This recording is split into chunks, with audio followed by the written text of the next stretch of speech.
Venka had filed 4,000 reports in his career as a sensor reader. Every single one of them said the same thing. Nothing. The patrol corridor was empty. The patrol corridor was always empty. The Veth Dominion had held this stretch of deep space for 60 years without a single serious incident, and Venka had spent the last 3 of those years sitting in front of his instruments watching absolutely nothing happen, one shift at a time. He was good at his job. That was the problem. A bad sensor reader would have missed things and had interesting emergencies to deal with. Venka missed nothing, and there was nothing to miss, so he sat, and he watched, and he filed his reports, and he went to sleep, and he got up and did it again. He was in the middle of drafting report number 4001 when the readings changed. He blinked. Looked again. Put a second set of instruments on the same point in space, because the first set had to be wrong. The second set said the same thing. Something had come out of faster-than-light travel at the far edge of the corridor. One ship. No beacon. No identification signal. No hail on any standard frequency. It had simply appeared, the way a stone appears when you drop it into still water, and then it had stopped moving and sat there. Venka stared at the hull signature his instruments were returning. The ship was big. Not the biggest he had ever seen, but big enough to matter. What made his secondary reading equipment click and stutter was the energy profile underneath the hull. The weapons density was wrong. A ship that size, by every model the Veth used, should carry a certain load of weapons. This ship carried more. Significantly more. His instruments had to run the calculation 3 times before they agreed on a number, and the number they agreed on made his upper set of fingers go still against the console. He called for High Executor Saratel. Saratel arrived on the bridge with the calm of someone who had commanded fleets for 30 years and had never once been surprised by anything the universe put in front of him.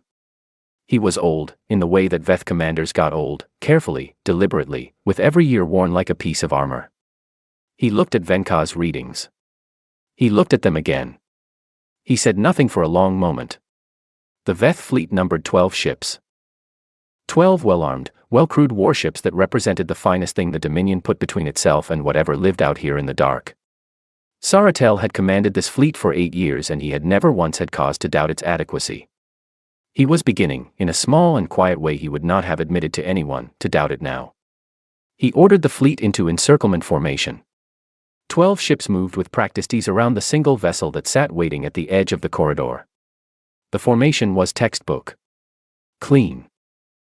The kind of encirclement that, in 60 years of Veth military doctrine, had produced one result with absolute reliability: the surrounded vessel would identify itself, power down its weapons, and begin negotiation. This was how war worked, when you were the Veth.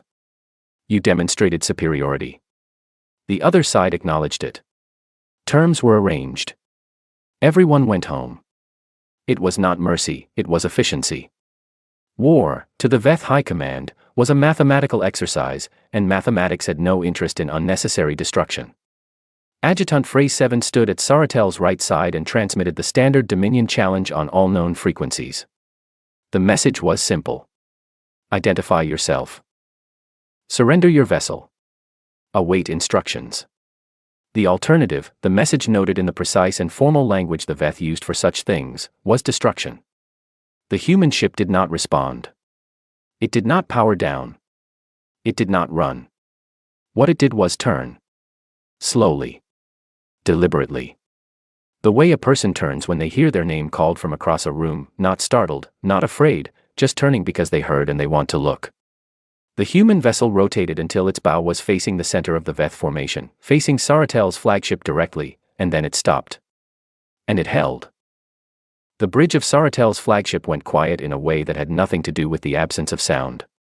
People were still breathing, instruments were still humming, Venka's fingers were moving across his console. But something had left the room. The comfortable assumption that this would go a certain way had quietly packed its things and departed, and no one quite knew what to do with the space it left behind. Venka's instruments flagged a new reading. He looked at it. He read it twice. He thought about not saying anything, because saying it out loud would make it real in a way he was not sure the room was ready for. Then he said it anyway, because that was his job. The human ship had just powered up its secondary weapons battery. Not its primary weapons. The secondary ones. As if 12 ships were not worth the primary ones. Warthiris Dolmarin, who had been standing quietly near the rear of the bridge running engagement calculations on his portable unit, stopped calculating. He looked up. He looked at Venka. He looked at the forward display where the human vessel sat in the middle of the fleet like a coal dropped into a snowbank, dark, hot, and entirely unconcerned about the snow. Saratel kept his face the way he always kept his face. Still. Readable only to those who had served with him long enough to know that the slight tension around his secondary eyes meant something was happening inside that he was not sharing with the room. The challenge was transmitted again. Identify. Surrender. Await. The human ship said nothing. It sat in the middle of 12 Veth warships and it said absolutely nothing, and it pointed its secondary weapons at the fleet, and it waited. Dolmarin pulled up the hull scan for the third time. He had been looking at the scars. The hull of the human vessel was marked all over with the kind of damage that meant it had been in hard engagements before, not recently. The marks were old, healed over with repair work, but they were there. Many of them. The ship had been hurt before. Many times before. And it was here. Still working. Still armed. Still, apparently, willing to sit inside a ring of 12 enemy warships and use its secondary battery because its primary one was not warranted. He made a note.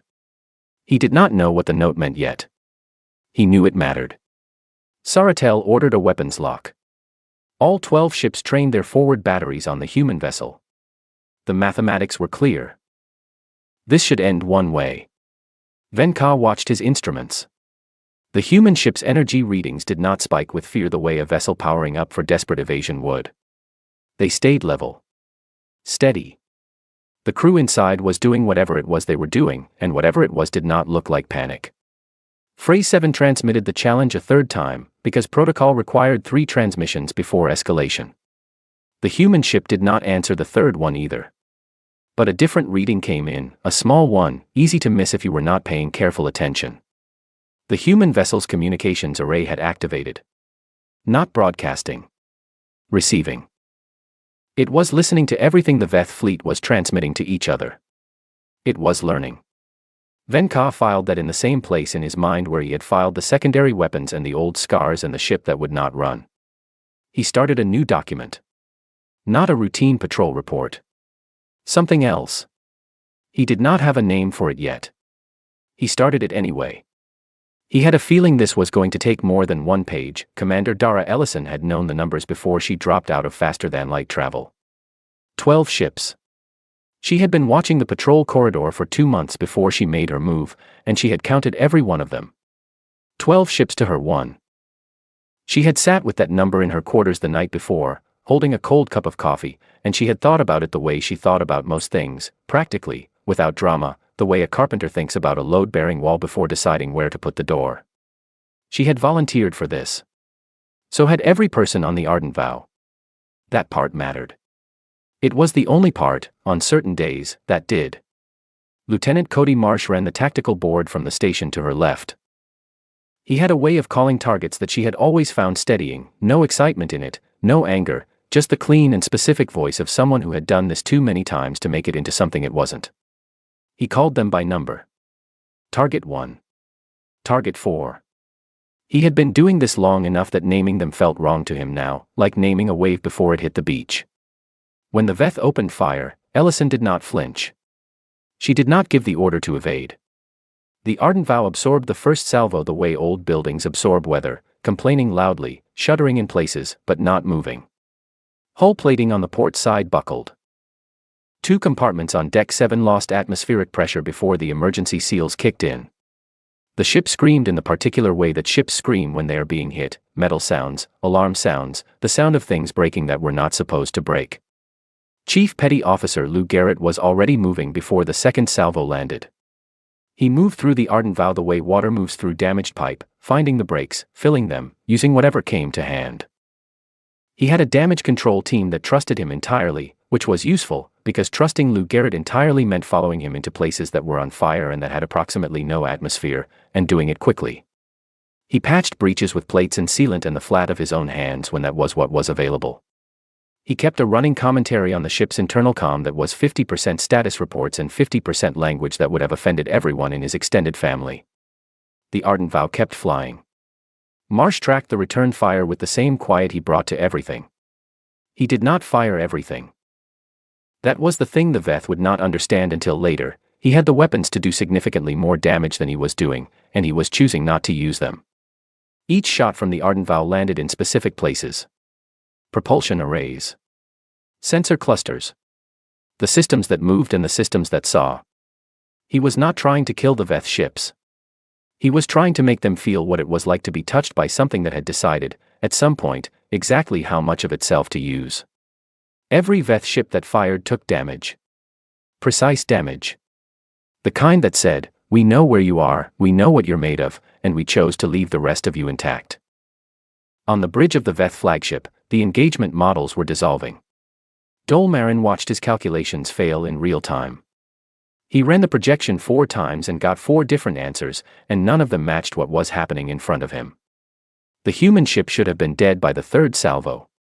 His models were very good models. The Veth had been building and refining their engagement mathematics for generations, testing them in dozens of conflicts across dozens of systems.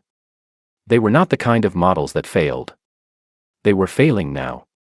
The human vessel had taken damage that should have stopped it. Should have, by any reasonable measure, ended it. Instead it kept firing, kept moving, kept existing in the space between the 12 ships with a stubbornness that had no mathematical explanation. Venka watched the hull scans cycle and cycle. Every new scan showed more damage. Every new scan also showed the crew inside responding to that damage, patching it, sealing it, rerouting power away from broken systems and into working ones. The ship was being repaired in real time. In the middle of the engagement. With 12 ships firing at it. He thought about the scars again. The old ones. The ones that meant this had happened before. The ones that meant someone, at some point, had built this ship knowing it would happen again. Saratel stood very still and watched and said nothing. Around him, his officers were doing their jobs with the focused efficiency of trained professionals who were also, underneath that efficiency, quietly and profoundly confused. The human ship was not behaving the way opponents behaved. It was not calculating its survival. It was not trying to minimize its damage. It was absorbing punishment as if punishment were simply a condition of being here, like cold, or distance, or the dark, and continuing to function inside it. Dolmarin set down his calculation unit. He did not pick it up again for several minutes. He looked at the forward display. The Ardent Vow was trailing atmosphere from 3 separate hull breaches. One of its secondary engine pods had gone dark. The hull plating along its port side was cratered and scorched in ways that looked almost geological, like the surface of a very angry moon. And it was still in formation.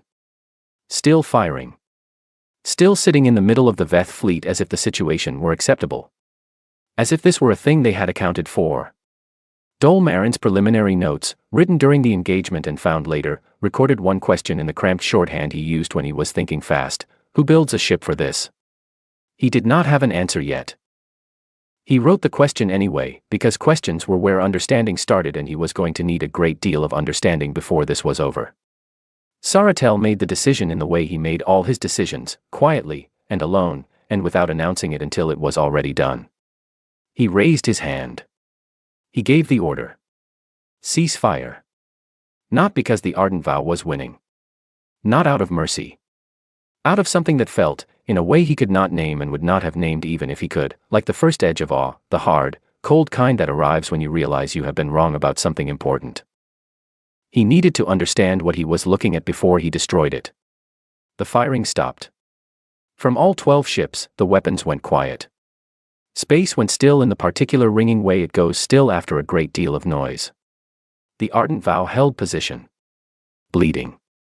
Venting. Still armed. It did not fire again. It did not flee.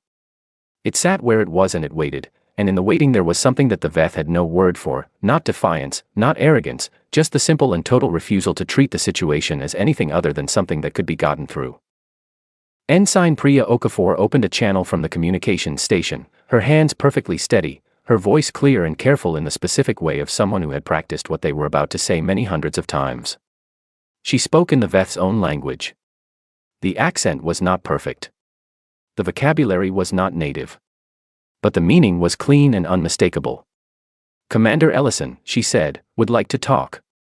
On the bridge of the flagship, Frey 7 heard the transmission and went absolutely still. Venka heard it too. He looked at his instruments. Then he looked at Frey 7. Then he went back to his instruments, because staring at Frey 7 was not going to help him process the fact that the humans had spent 2 years learning their language and then come out here, alone, and let 12 ships shoot at them. And then asked, politely, if there was any interest in a conversation. He opened the document he had started. He had a lot more to add to it now. The docking corridor between the Veth shuttle and the Ardent Vow was not a dignified place to begin a historic meeting. The walls were scorched. The overhead lighting in the second section had been knocked out by power rerouting during the engagement and no one had gotten to it yet, so the passage went from lit to dim to lit again like a sentence with a word missing. Somewhere inside the ship something was making a regular thumping noise, rhythmic, mechanical, the sound of repair work happening in the dark behind a sealed door. High Executor Saratel walked through it with his hands clasped and his face arranged in the careful stillness that 60 years of command had built into him like a structural feature. Frey 7 walked at his right shoulder. 2 Veth soldiers walked behind. No one on the Ardent Vow stopped to look at them.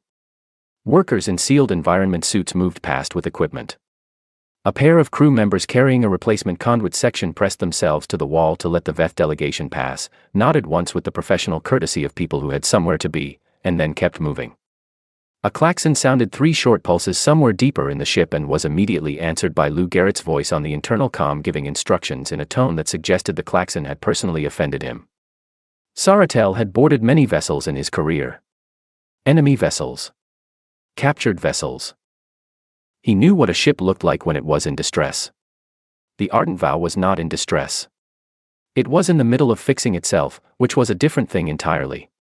The crew moved with the focus of people doing a job they knew how to do, and the job happened to be repairing a warship while a senior alien diplomat walked through its corridors uninstructed and largely unattended. This was the second thing. He filed it next to the secondary weapons. The meeting room was small.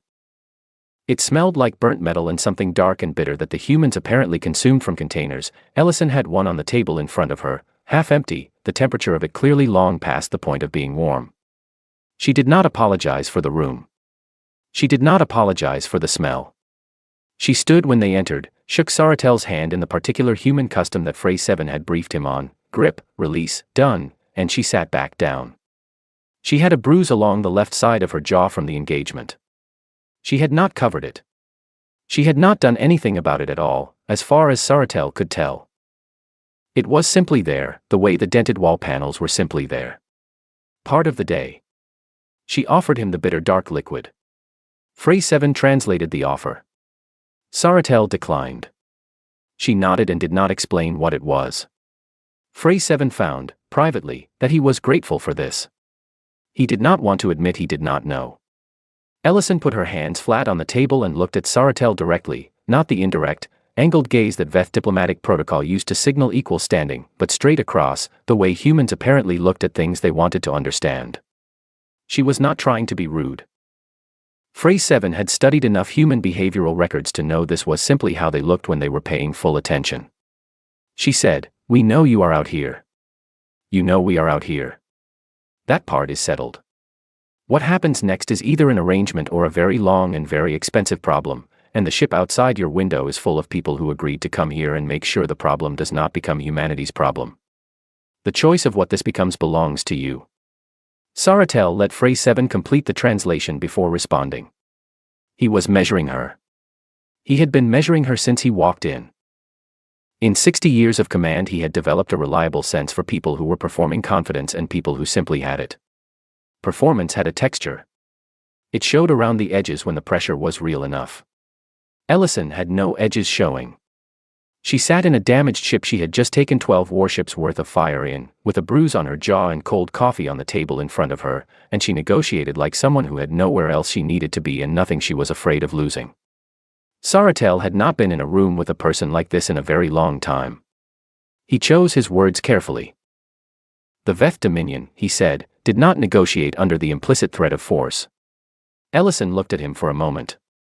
She said, with no heat in it, neither does humanity. Phrase 7 translated this and made a private notation in his log. He had a notation system he used for moments that he wanted to return to later. He used it now. The notation said, "They are not performing confidence. They have it." While this was happening, Dolmarin had stayed aboard the flagship. He had not been able to stop looking at the hull scan of the Ardent Vow.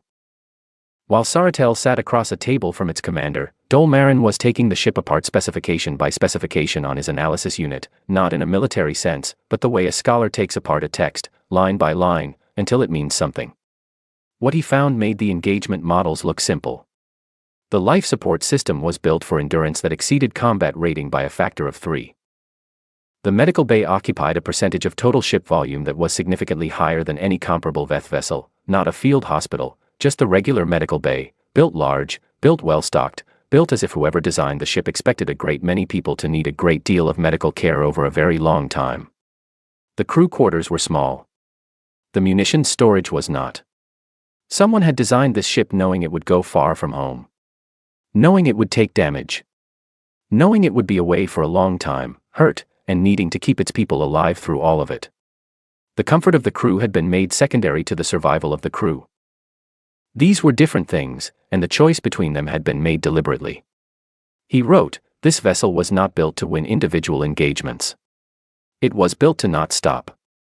Back in the meeting room, the conversation had moved through several rounds of careful diplomatic language and then stalled, the way first conversations between species that had just shot at each other tended to stall, on the question of next steps. No agreement was reached. No framework was set.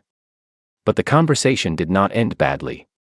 It ended the way Saratel had ended 1,000 difficult negotiations, with both parties still alive and still talking, which was the necessary first condition for anything else.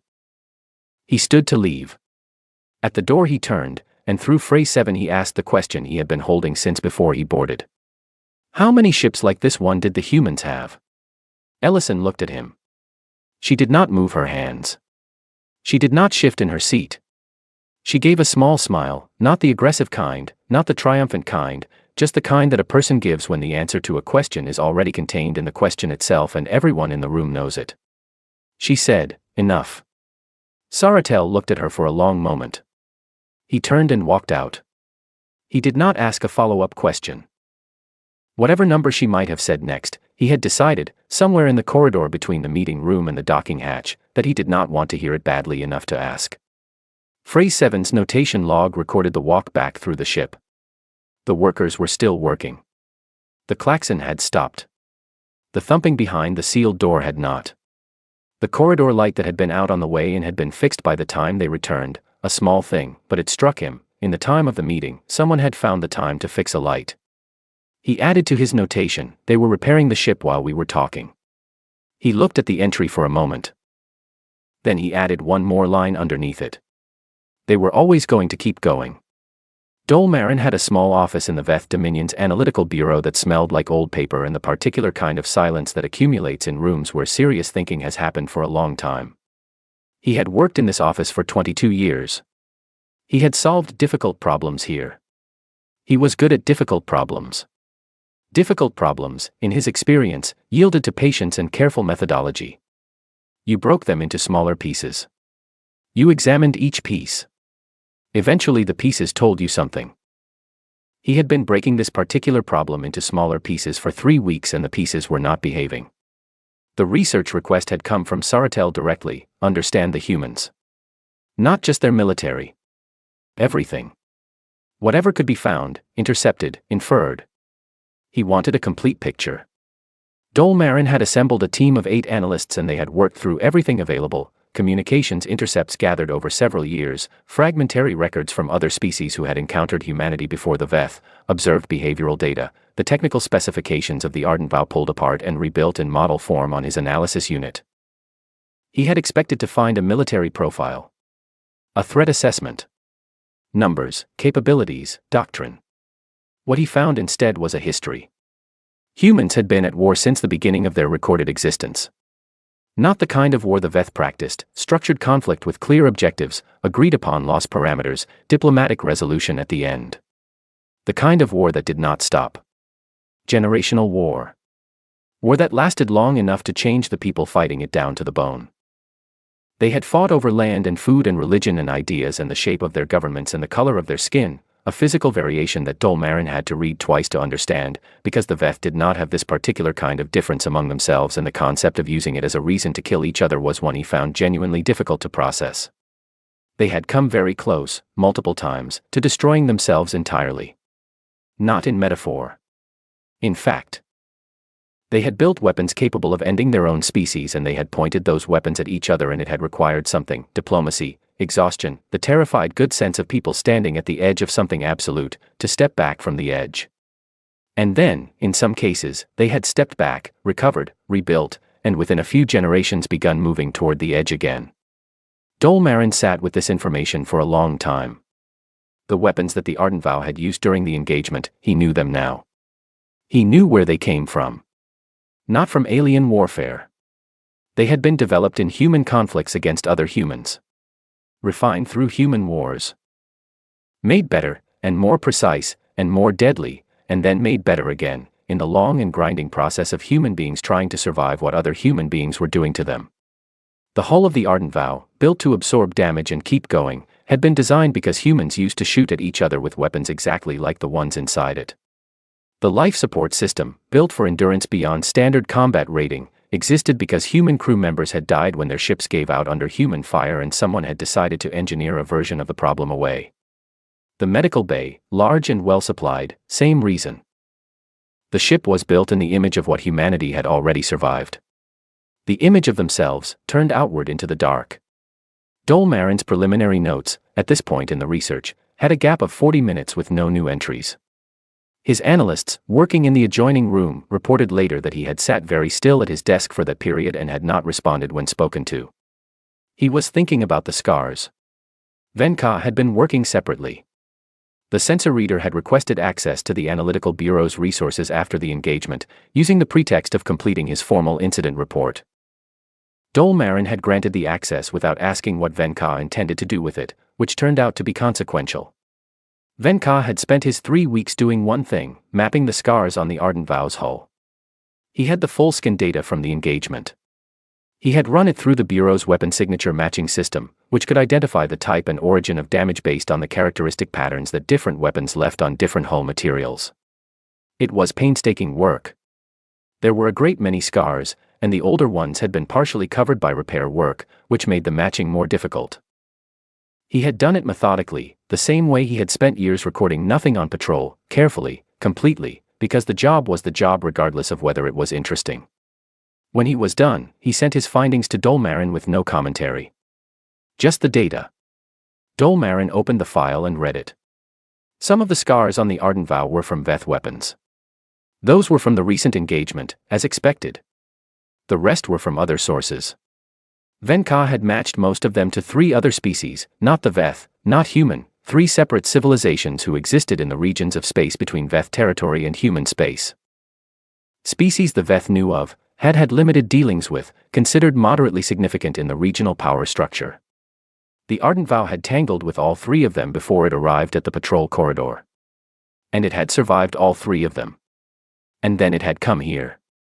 Dolmarin looked at the data for a long time. 3 separate species. 3 separate engagements. All of them survivable.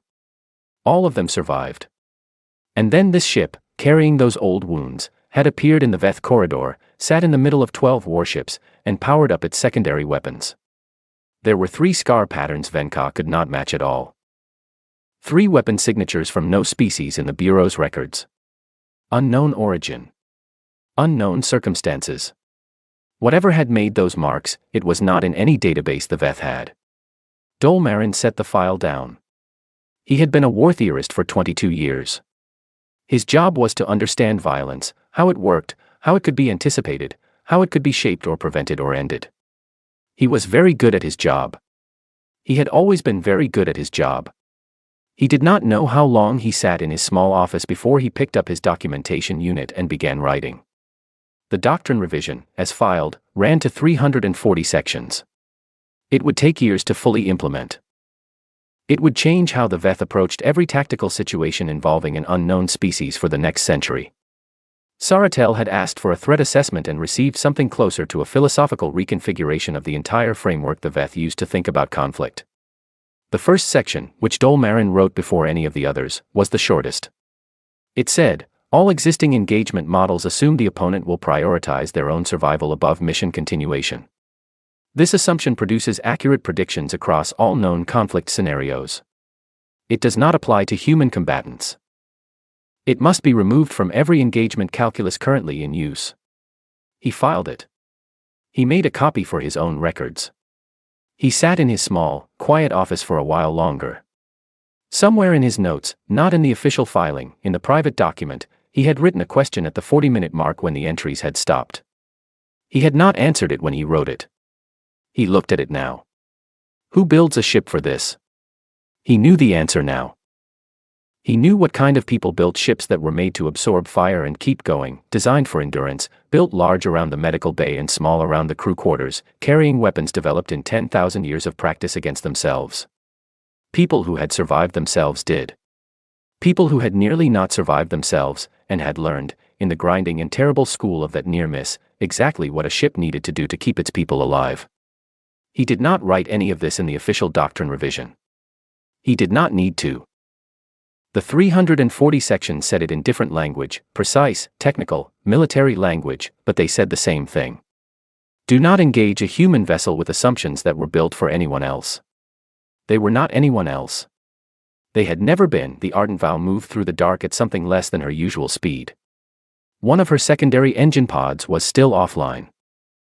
The repair crews had gotten power back to it twice and lost it again both times, and Lou Garrett had made a decision, in the practical and unsentimental way he made all his decisions, that they were going home on 3 engines and the 4th one could be dealt with in a dry dock by people with better tools.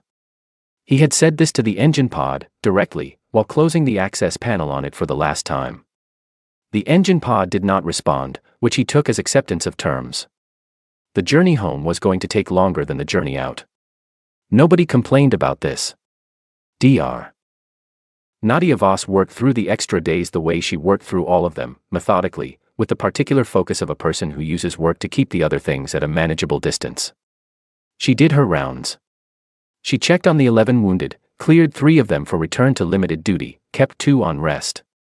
She filed her casualty report late on the second night of the return journey, sitting at her small desk in the medical bay with the overhead light turned down because the full brightness made the room feel too large and too empty. 2 dead. She wrote their names carefully. She had a practice she had developed over the years of not rushing the names, writing each letter fully, not shorthand, not abbreviation, the complete name as the person had had it. It did not take long. That was the thing that always surprised her, no matter how many times she had done it. How little time it took to write a complete person's name. She kept a list. In a small notebook in the supply rack at the back of the medical bay, where no one went unless they needed something from the high shelf. The list went back 8 years. She did not show it to anyone. She added 2 names to it tonight and put it back where it belonged. In the cargo bay, Gunnery Sergeant Ben Calloway was running his Marines through drills. The cargo bay was not a good space for drills. It had equipment stored along 2 walls, a low overhead in the middle section, and a floor surface that was, at present, partially covered in the kind of fluid that results from repair work on hydraulic systems. The Marines moved through it anyway, around the equipment, under the low overhead, over the patches of fluid, because Calloway had learned years ago that the body in motion carries grief differently than the body standing still. His Marines grumbled about the floor. They drilled anyway. He said nothing about the grumbling, which was its own form of permission. Ellison wrote her mission report in the hours when the ship was quiet. She sat at the desk in her cabin with the door closed and wrote in the careful and exact way that mission reports required, what had happened, when, what decisions she had made and why, what the outcomes of those decisions were. She described the engagement. She described the meeting. She described what she had observed about Saratel, the stillness, the measurement in his eyes, the single question at the end. She did not describe the meeting as a victory. She described it as a beginning. She noted that the Veth had chosen to cease fire when they could have continued, and that she believed this choice was more significant than any result of the engagement itself. She recommended that formal diplomatic contact be initiated within 90 days. She closed the report, backed it up, and sat for a moment. She had volunteered for this. So had everyone aboard. She had said this to herself before the mission, and she had meant it as a fact, not a comfort. Standing on the other side of it, it was still a fact. It did not feel like comfort exactly. But it felt like something. Cody Marsh had the watch in the small hours, the shift when the ship was quiet and the stars outside the forward windows were the same stars they always were, indifferent and clear and very far away. He was doing nothing more than monitoring the standard instruments when Ensign Priya Okafor came in with 2 containers of the dark bitter drink that the ship ran on, set one down next to him, and sat in the secondary seat without being asked. She had good instincts about when people wanted company and when they wanted to be left alone. Marsh was in the category that wanted company and would not say so, which she had worked out within the first month of the deployment. He thanked her for the drink. He didn't drink it immediately. He held it. She said, after a while, that she thought it had gone well. He said he figured they had made a new enemy or a new ally, and which one depended on what the Veth decided to do with what they had seen. She said she thought they had seen enough. He thought about that. He looked at the stars. He said he hoped she was right. She did not say anything else. Neither did he. They sat and held their drinks in the quiet, and after a while she went back to her station, and the ship moved through the dark toward home. In the Veth Dominion, the War Council had convened in the chamber that was reserved for decisions that were going to change things for a very long time. The walls of the chamber were covered in records of past decisions made here, conflicts begun, conflicts ended, treaties written, doctrines adopted. The record of this meeting would go up on those walls eventually. What it said depended on what the people in the room decided in the next several hours. Saratel presented his recommendation without theater. He laid out what had happened, what had been observed, what Dolmarin's research had found. He laid it out in the precise and unembellished way he had presented information his entire career. Here are the facts, here is what they indicate, here is what I believe should be done. He recommended no second engagement. He recommended formal diplomatic contact within 60 days. Dolmarin presented the doctrine revision. All 340 sections, across 4 hours. He walked the council through every assumption that had to be removed, every model that had to be rebuilt, every calculus that failed when applied to a species that had been sharpened on itself for 10,000 years before it ever pointed outward. The council listened. Some of them looked uncomfortable. 2 of them, the generals who preferred action over revision, looked like men being told that the map they had trusted their entire lives was drawn wrong. One of them argued for a larger engagement. A real test, he said. The encounter with a single vessel was insufficient data. To fully understand what humanity represented militarily, the Dominion needed a comprehensive demonstration, not an accident of patrol. Saratel let him finish. Then he said, with no particular emphasis, we have already seen a real test. We were the test. The room went quiet. The vote was unanimous. No second engagement. Formal contact to be initiated within 60 days. Dolmarin's doctrine revision to be implemented across all fleet branches within the year. Phrase 7's notation logs, recovered later by a Veth historian studying the first contact period, recorded the vote and its outcome in standard format. Below the official entry, in the private notation system Phrase 7 had used throughout the encounter, was one final line.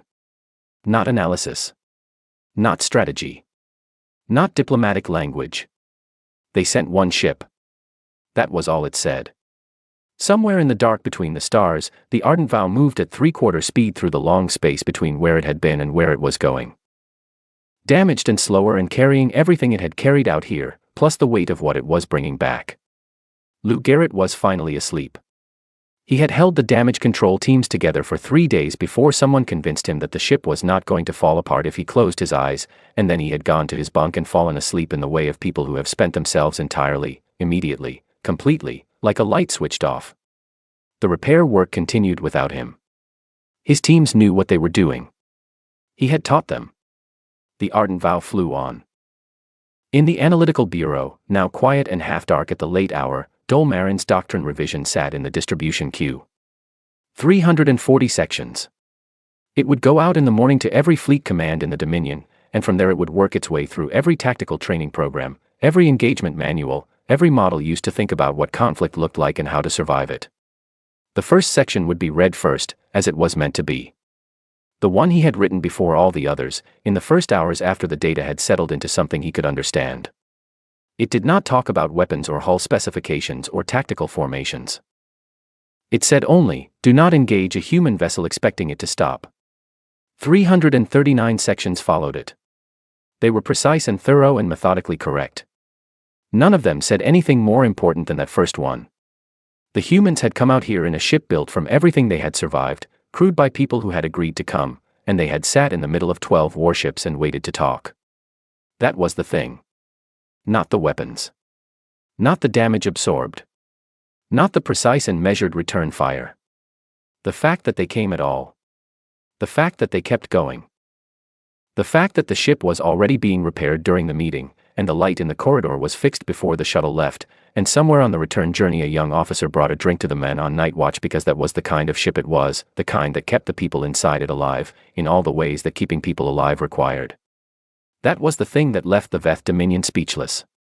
And rewriting everything.